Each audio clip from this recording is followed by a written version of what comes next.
One of the poses that I've struggled with for a long time was Warrior 3 and finding stability through my hips in that balance pose.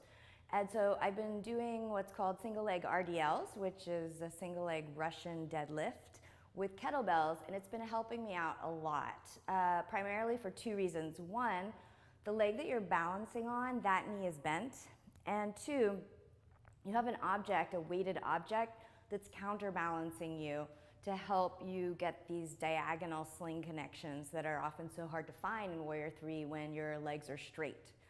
So we're going to start with the block, and then we'll use the mat second.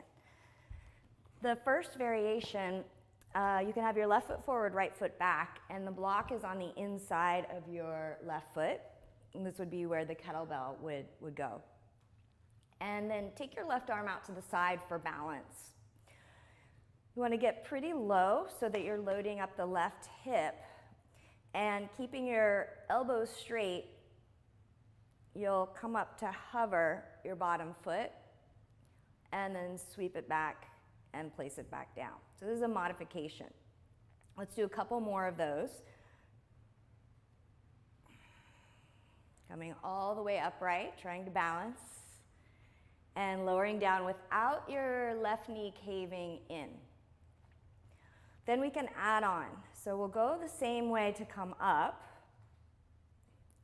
but rather than placing your foot on the ground, you'll bend your left knee, tap the brick, and then come back up.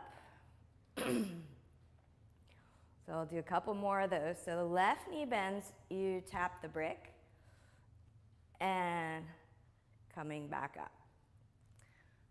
So there's the brick variation.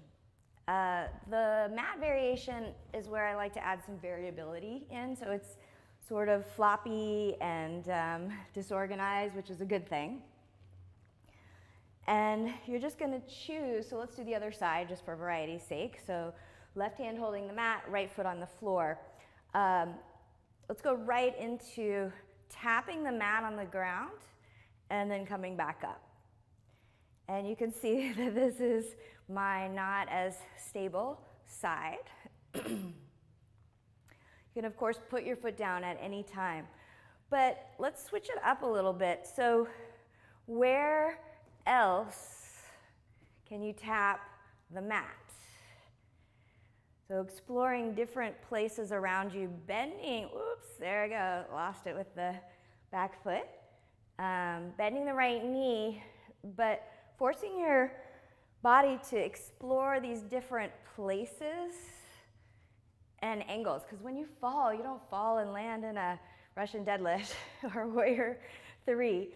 And you could even play with not just this pattern, but maybe lifting the mat up and touching your other hand down versus always touching the mat down.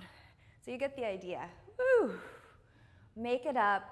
Challenge the stability of your hip, knee, and ankle from every possible direction and vector of space.